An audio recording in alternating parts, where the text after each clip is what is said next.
The movie kicks off with this guy named Alien. He just left his whole family to start a new job in Amsterdam, which is kind of a big deal. So he gets to his new office, which is also where he's staying, and he calls his wife and kids. He's like, "Hey guys, oh man, I totally forgot my earbuds on the train." So he tells them he's got to run to the market to buy some new ones. No biggie, right? Wrong. He finds this electronics store in a big building, and the vibe is totally normal.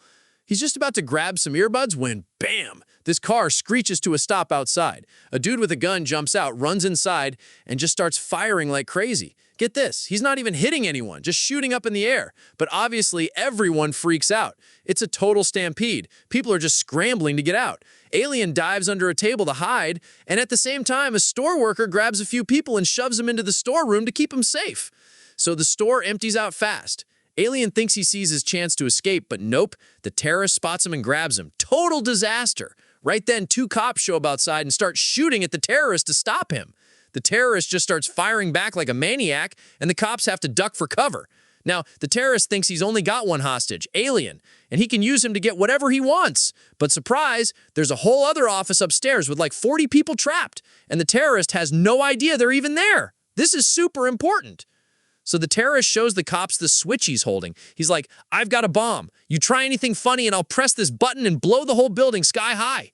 He's threatening the building, but the government is secretly terrified for those 40 people. If the terrorist finds out about them, he'll have way more leverage and everyone's life will be in even more danger.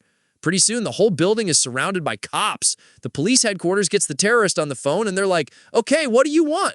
And the terrorist says, "I want to talk to the government. I have demands, and if you don't meet them, boom, this place is gone. I have a huge bomb." But here's the twist. Those 4 people hiding in the storeroom can hear every single word, and the terrorist still has no clue they exist. So one of the guys in the storeroom quickly and quietly calls the police. He spills the beans like, "Hey, we're in here. There are 4 of us hiding in the building where the terrorist is, and he doesn't know about us yet."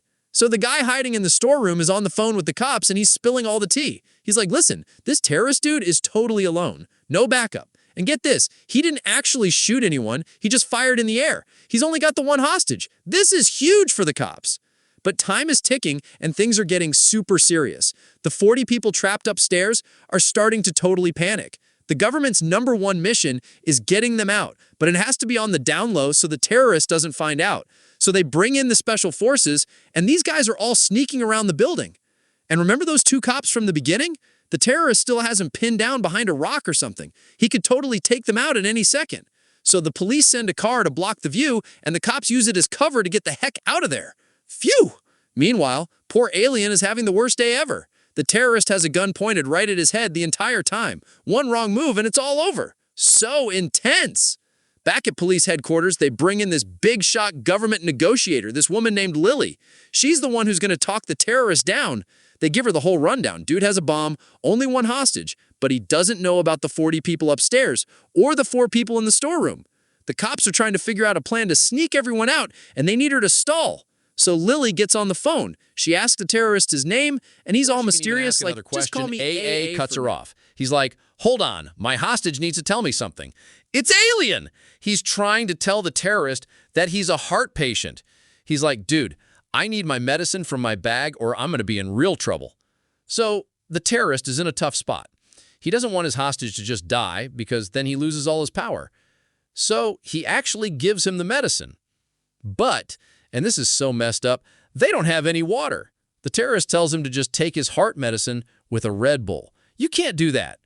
Back at HQ, Lily totally heard the name of the medicine before the call cut off. They look it up, and boom, they realize Alien is a heart patient, and this situation just got a million times more dangerous. Then AA calls back. He gets right to it and tells Lily, "I want 200 million in Bitcoin." Lily is completely floored. She's like, "Whoa, that is a lot of money. I'm going to need some time." But AA is not having it. He's like, "You get me my money or I press the button. Simple." And then he just hangs up. So Alien asks him, "Do you really think they're going to pay you that much?" And the terrorist just goes on this whole rant. He's like, "They better. If not, you die, and I'll blow this place up, and I'll die too. I don't even care. My life sucks anyway." Then he says he's just trying to get what the government owes him. He's all like, "I paid my taxes, and they screwed me over, and I'm getting revenge for everyone they screwed over." Alien starts trying to talk to the guy, right? He's probably trying to find a way to escape. But this terrorist, AA, totally sees right through it. He just gets mad and tells Alien to shut up. And then, get this, he pulls out his phone, takes a selfie with Alien, and sends it straight to a media house. So crazy.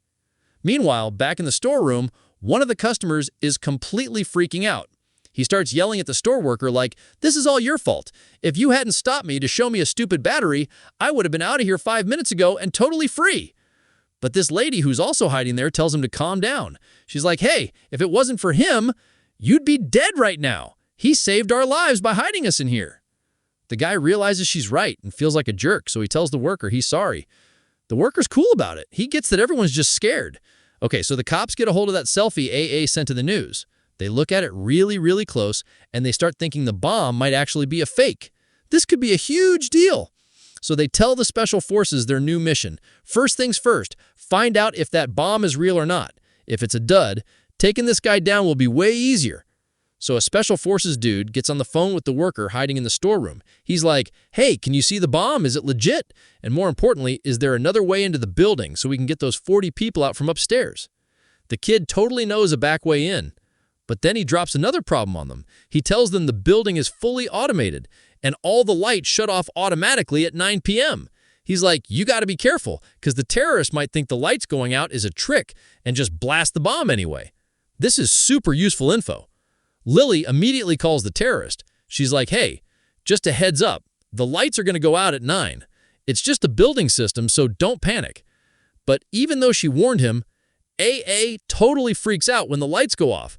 He's convinced it's a trick. He puts the gun right back to Alien's head and threatens to kill him.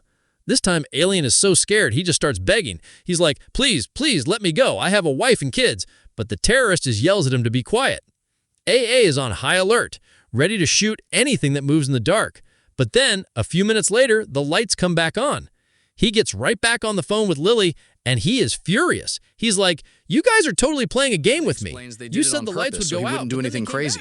Now the terrorist is done playing nice. He's like, "Fulfill my demands now or I'll shoot this guy. And you better make a safe escape route for me, because I'm taking him with me. I know you'll kill me the second I'm alone, so he's going to be my shield until I'm long gone." So Lily gets back on the phone and she's like, "No way, you're not hurting him and I'm not going to let you." She's trying to be cool, like, "We're working with you, so you got to work with us." Meanwhile, the worker in the storeroom draws them a whole map of the building and they get it to the cops. So the special forces, like total ninjas, sneak into the building and start getting those 40 people out from upstairs. And the whole time the cops are keeping the terrorist talking on the phone so he doesn't hear a thing. Lily is trying to distract him, so she's like, "Hey, you know that Red Bull is going to kill your hostage, right? He has a heart thing." So while they're talking, the terrorist is just wandering around the store. The cops do a quick search on him and get this. His real name is Amar, and he's got a history of mental problems. So Amar walks right up to the storeroom where those people are hiding. He tries the door, but it's locked. He just shrugs it off, thinking it's part of the building system or something. Total close call. And while he's distracted, the special forces get all 40 people out safely. Mission accomplished. But then the worker calls the cops again, totally panicked. He's like, "The lady in here is having a heart attack." The cops ask about her symptoms and figure out it's just a panic attack, not a heart attack. Phew. So Lily gets back to Amar, pretending she's giving in. She's like, okay, we'll agree to your terms, but what's your plan after this?" And he's like, "None of your business." But then he adds another demand. He wants a limousine to drive away in. A limo. He wants to feel royal when he leaves. Then disaster strikes. A sniper's laser dot accidentally lands on Amar. He completely freaks out, thinking they're about to take him out. He grabs Aylin again and screams into the phone, "Get me a senior officer in 5 minutes or this guy is dead." We see a quick shot of this one soldier who is super bummed because he had to cancel his leave and his wife is mad, but his buddy is like, "Dude, at least you have a family." Just a little side thing. Anyway, the 5 minutes are up. Amar starts counting down from 10. He's screaming 3, 2, and just as he's about to finish, Lily jumps in and says, "What color limo did you want?"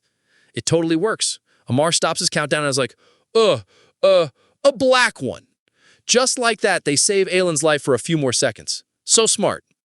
But Aylin is really suffering now from that Red Bull and medicine mix. He gets super angry and just yells at Amar, "Either shoot me now or get me some damn water because I'm dying either way." This actually works. Amar gets on the phone and demands water. The cops leave a bottle just outside the door. As Amar goes to grab it, Aylin sees his chance. He dodges him and bolts out the other side of the door. He's free! Amar is furious and runs out after him. But remember that soldier who was upset about his family? He comes tearing around the corner in a car and just runs Amar over. Bam! It's over. Amar dies instantly and never even gets to press the button on the remote. And get this, the bomb was real. If they hadn't been so careful, the whole place would have gone up. They rescue the last 4 people from the storeroom, and everyone is finally safe. They take Alan back to his apartment. The whole thing feels like a total nightmare to him. He reaches into his pocket and pulls out his earbuds, the ones he went to the store to buy. He puts them in and just starts crying. He went through all that for a pair of freaking earbuds. And then the movie tells you this was based on a true story. And that's the end. How wild is that?